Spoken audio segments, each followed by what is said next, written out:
Hey, also Nitro nerds here, and we get probably 10, 15 video requests a week. And one of the most common requests we get is, can we see your RC collection?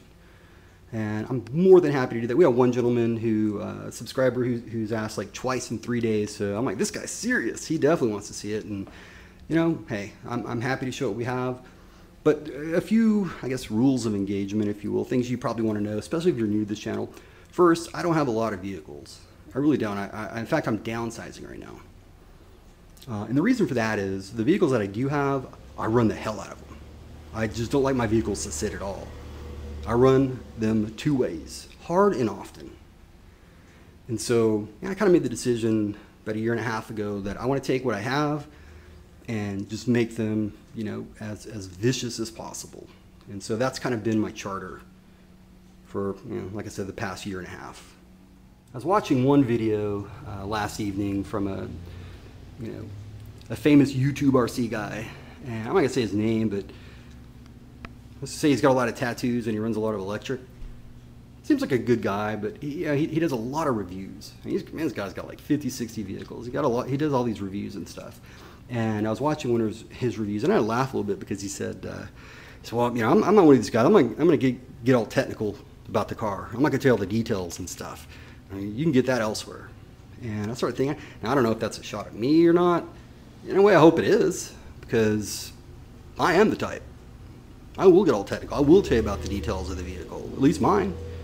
I can't drive them for crap. Even bashing, I'm a horrible basher. But I do know what makes them tick. And then finally, with that, you can see that I certainly have a tendency to ramble on, so this is definitely gonna have to be a two-parter. These are in no order of importance. Let's go.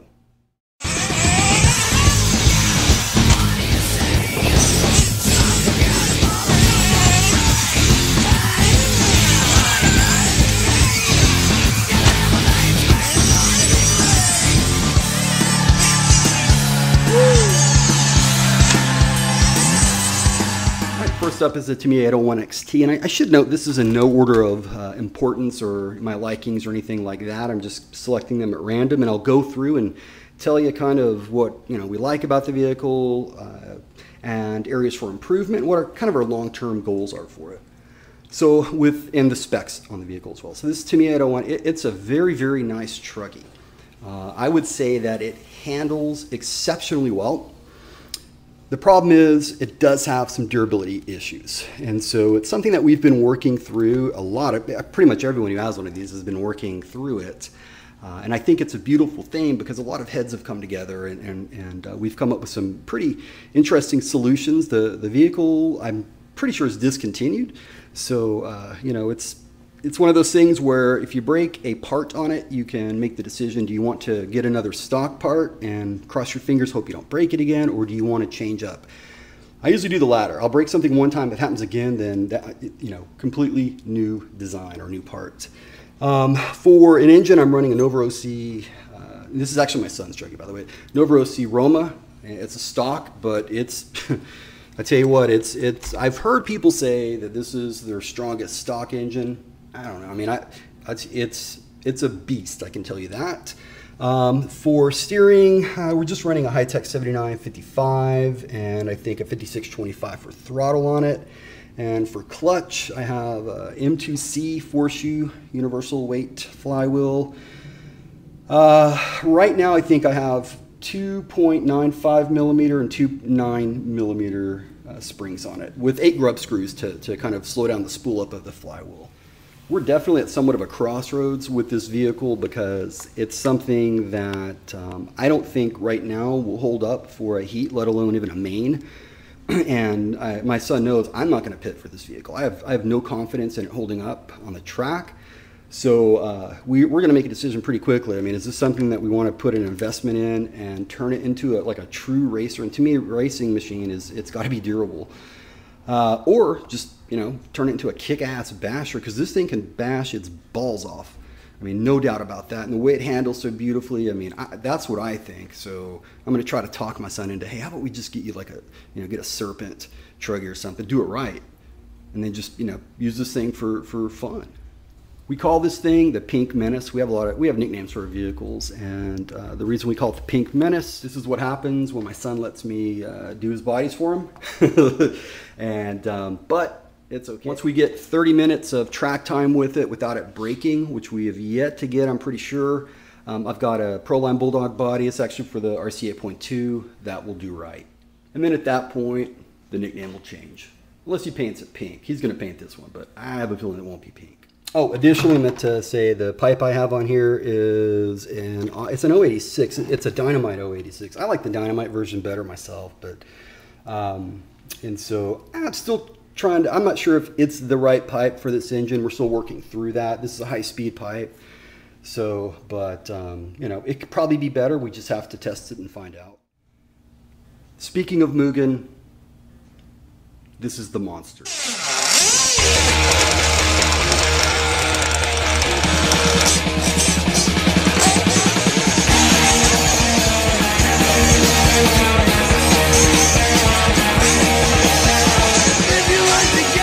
I call him the monster because when I built it, I took every lesson learned from all the other vehicles and I ensured that I employed it into this. It's definitely my best vehicle, and I think the way I would describe the Mugen, you know, and especially this vehicle right here, mine at least, is quality. The engineering on this is just incredible. And I did laugh last evening. I was watching this video from this gentleman, and he has a lot of RC cars. He does a lot of reviews, but they're mainly electric and, you know, Traxxas and things like that. But he got him a Mugen. He got him a Mugen MBX6 Eco. And as he was talking about it, he goes, you know, the thing that really, really stood out to him was the aluminum and the quality of the aluminum. And he goes, I mean, you know, how you couldn't even compare it to Integy. And I just thought that was very, very funny. Because first, there's not a lot of aluminum on here, but yeah, I would assume that the parts of aluminum that are on here, the CNC parts, that they are probably of better quality than Integy. So that was just kind of I guess, an understatement. But the vehicle's incredibly light. You can see a lot of really good carbon fiber parts on it. And I'd say the thing that I like best about it is the suspension, which of course is such an important part of any vehicle. And this is just, now I know what a good suspension setup is. It's a pillow ball suspension setup, and I don't really have a preference either way. I have both, I run both. You know, there's advantages and disadvantages to each.